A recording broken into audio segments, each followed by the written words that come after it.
Yo, yo, yo, welcome to Hard Pass. I am your host, Jacques Slade, and we are back in the building. Took a little break to fly to China to check out what Anta and Kyrie got cooking, but a lot of things have been cooking elsewhere, so let's get to it with our hot takes. While Anta and Kyrie Irving were in China kicking off his lifestyle Hella brand, a former teammate of his is charting a different path. And it's one that we initially thought Kyrie might have taken. After several months of teasers, Jaylen Brown announced his own performance brand called 741 Performance. The numbers 7, 4, and 1 all represented something different from Jaylen as they have appeared through his life. According to the 71 Performance website, 7, besides being his jersey number, stands for spiritual awakening, wisdom, and understanding. 4 means hard work, stability, and practicality, while the number 1 stands for new beginnings, creativity, and independence. And we really hope 741 doesn't end up becoming the logo of the brand after, our rant a few weeks ago about signature logos using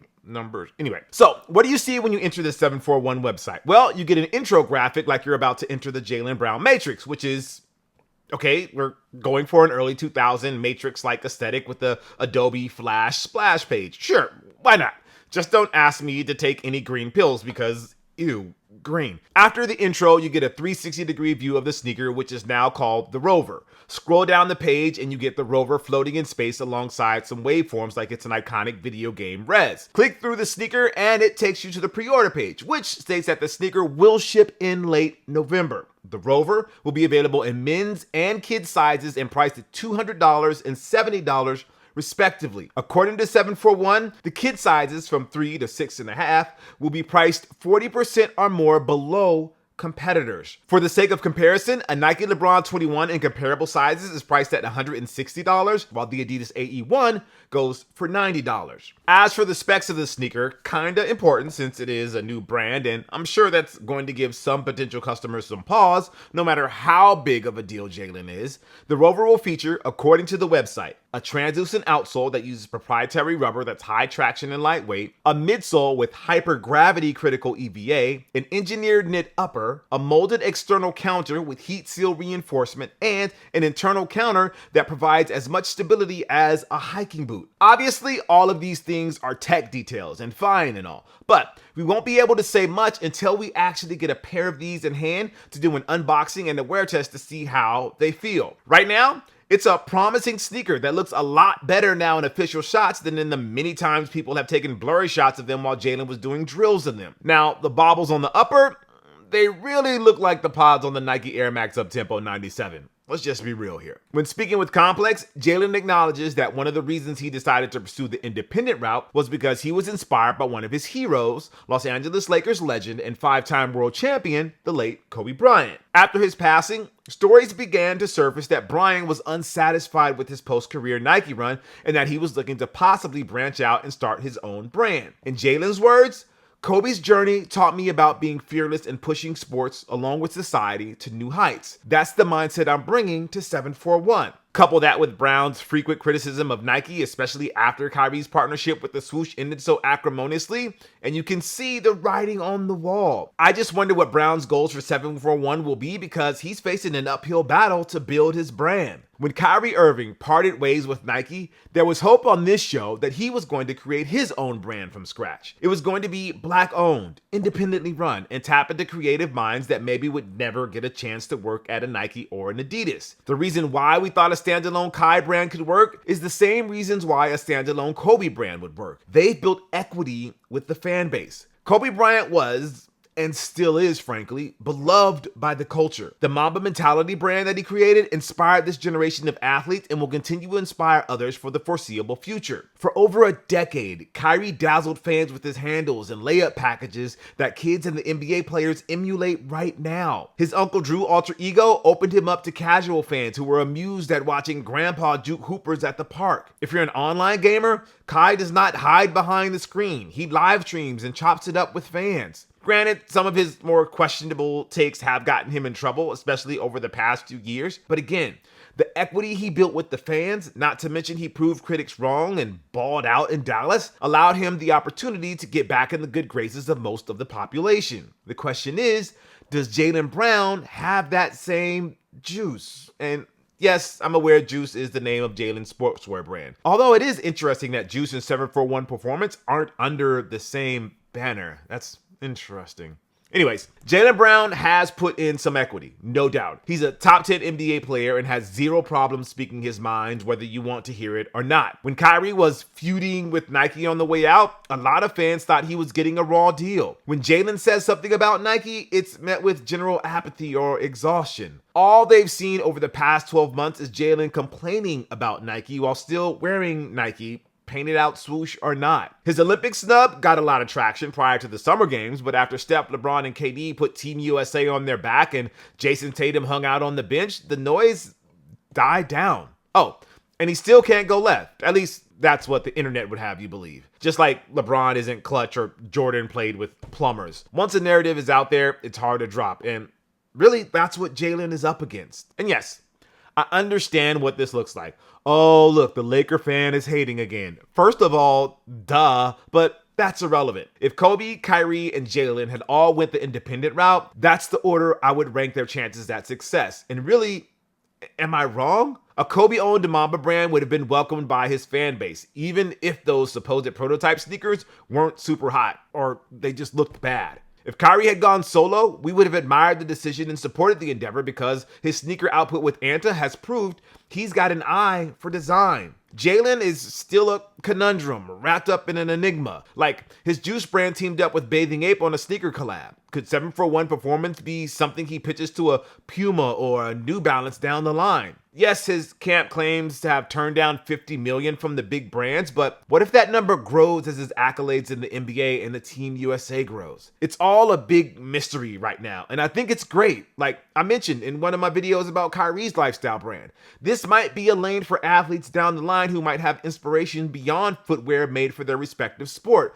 But it's not going to be for every athlete, and nor should it be. The fun is going to be finding out if 741 was the right move for Jaylen, or if he thinks about that 50 million number, and if it's still on the table in a few years. Moving on to our pick of the week, it's the Ducks of a Feather Nike Dunk Low What the Ducks pack. This is going to be on October 5th for $275 each. So, Division Street, it's a sports venture company that was founded by University of Oregon alumni to assist student athletes, i.e., NIL stuff.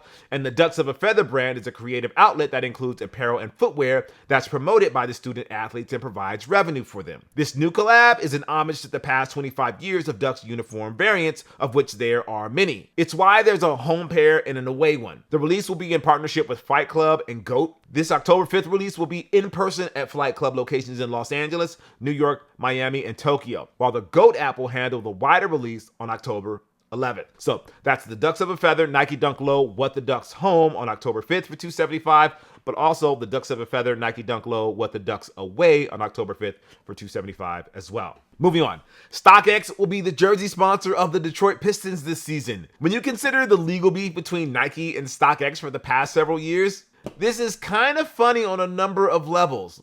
When I first heard that the NBA was going to allow the swoosh and then eventually sponsors on their jerseys, I never imagined a time when Nike would be in a small way co-signing StockX. Now I kind of want to see all of these customizers and artists that Nike has had issues with through the years start a collective and sponsor a random team. Look, as funny as the StockX logo is, Shoe Surgeon's logo on the Lakers purple and gold across the swoosh would be comedy gold. And speaking of brands that I never imagined would work together, Foot Locker is celebrating their 50th anniversary, and we've got Nike, Puma, Adidas, and New Balance teaming up with the retailer to release a pack of black, white, and gold sneakers. Just like the Nike and StockX thing is kind of funny, it's a little surprising to see Nike work with Foot Locker, especially for something like this, when you consider how hard Nike was going in trying to distance themselves from retailers like Foot Locker the past few years, only to reverse course recently. But other than seeing Nike less prominently at storefronts, I doubt most people even notice besides seeing prices creep up. Regardless, it's cool to see a team up like this from the brands and hopefully more examples of this in the future. Well, at least Jaylen Brown hopes that's the future because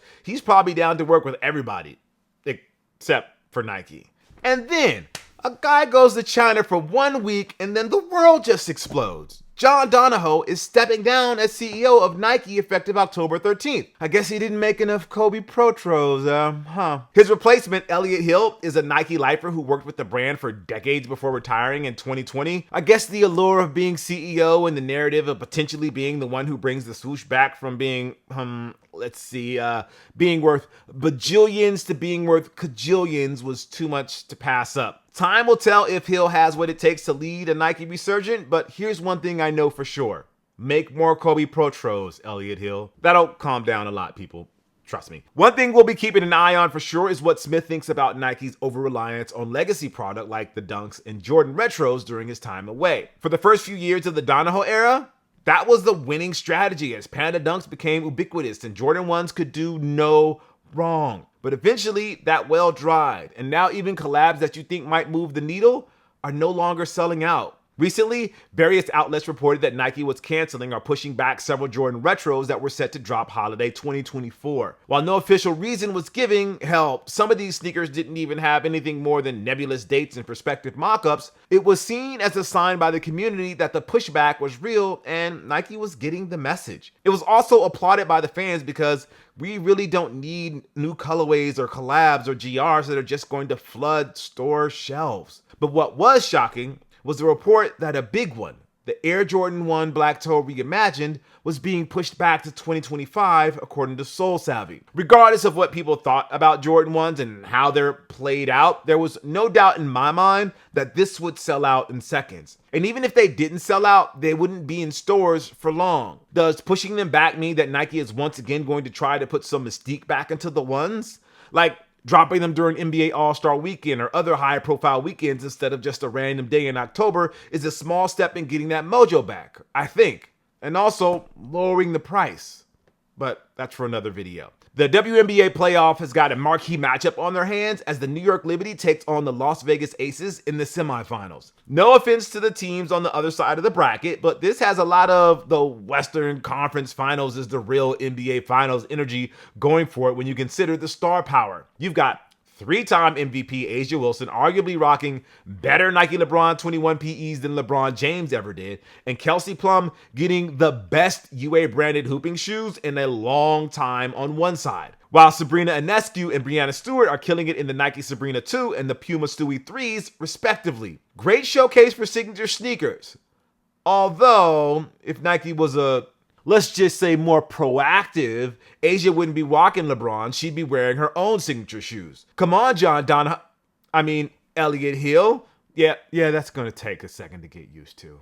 Okay, so don't tell anybody, but before we move on to the hard pass, we acquired video footage of executives at ASICS trying to figure out how they can get buzz on the brand in some recent releases. Here, ASICS guy number one. Hey, what if we send some of these to Kai Cenat? Wait, doesn't he have a deal with Nike? Yeah. And, well, won't he get in trouble with Nike and won't we get in trouble with Nike? First of all, why should we care if he gets in trouble? He's going to open the box, wonder if he can wear them, and we get free publicity. And why should we care about Nike? We you know what? We'll never forget we've got beef with them from back in the 70s. Yeah, you're right. And if Nike gets offended, they cut him, then we sign him. And that's how you play the game, kid. Well, it's either that or Nike doesn't care because Kai has a bajillion Twitch followers. They'll let a random appearance by some ASICs just slide. It's time for this week's Hard Pass. We'll take a look at something in the culture that just needs to go, like the sneakers and Nigo's collaboration with Nike. And what feels like a partnership over 20 years in the making, Bathing Ape founder Nigo and Nike are finally teaming up for a capsule collection that includes the Nike Air Force 3 and apparel that features Nigo's name replacing Nike's on top of the swoosh. In totally unrelated news, Nike's 2023 lawsuit with Bape, which Nigo hasn't been a part of since 2013, was settled a few months ago. Yeah, totally unrelated. Not sure why anyone would think otherwise. Anyways, for fans of a certain age demographic, aka sneakerheads who were outside 20 years ago, this is exciting news. It's like two big icons finally teaming up or facing off after years of circling the wagons, like Manny Pacquiao and Floyd Mayweather, or somebody finally realizing at Disney that they could make serious money off that Homer Simpson disappearing into the bushes meme. Unfortunately, like Pacquiao Mayweather are those Adidas Stan Smiths with Homer on the heel tab, They took too long to make it happen. The perfect time for this Nigo and Nike partnership to drop would have been the 2000s, when everybody was still talking about Bathing Ape. Another time that would have been ideal was in 2013, when sneaker culture was becoming mainstream and Nigo had just left Bape. And look, I have no doubt that this collab will do well at retail and resonate with longtime fans, but it would have been so much more impactful if they had done it 10 years ago. If we're generous, I can get with the gear. And Co-Rider is definitely vibing with the anime promo video that looks like a Voltron spinoff, but the Air Force 3? Who thought that was a great idea? Also, if we can get a full version of that Escape Force theme song, that'd be great. According to a Nike.com article, it's safe to say that Air Force 3 features the boldest design in the Force family. Yeah, that's usually code for we need to spin this because people don't like it. No one was checking for the Air Force 3. No one. This is like one of those supreme collabs of an obscure Nike silhouette that was long forgotten, and then you see it and then you realize why it was forgotten. From the looks of it, this partnership is far from a one-off, and there will be more collabs to come. But why couldn't they have kept it simple and just started off with the Air Force One? I don't care for the color combinations all that much. I was never a Bapesta fan to begin with, but even I would have recognized what that meant for sneaker culture. To finally see Nigo's trademark style on an Air Force One after Nike initially relented and then copied his style, it would have been a move. By starting things off with the Air Force 3, it's like going to a show with a hot crowd, and instead of starting things off with a bang, you get some random act no one's ever heard of, it kills the vibe, and you spend the rest of the night trying to regain the energy. It feels like a botched wide open layup. Okay, so maybe Elliott Hill has more things to worry about besides making more Kobe Protros. Also, some breaking news before we go, which means it won't be breaking by the time you watch this. Derrick Rose has announced his retirement. One of the NBA's most electrifying players of the early 2010s, Rose was a former All-Star and League MVP who never got to show his best because of injuries. We'll talk more about it on Too Hard to Pass podcast, so make sure you check that out when it drops on Tuesday. Okay, that's going to do it for the show. Thank you for watching Hard Pass. I am Jacques Slade. I'll see you next week. If you would like to possibly be featured in a future episode, call us at 818-493-9325. Leave a short message or socials if you want, no more than 30 seconds. All right, I'll see you next week. Peace.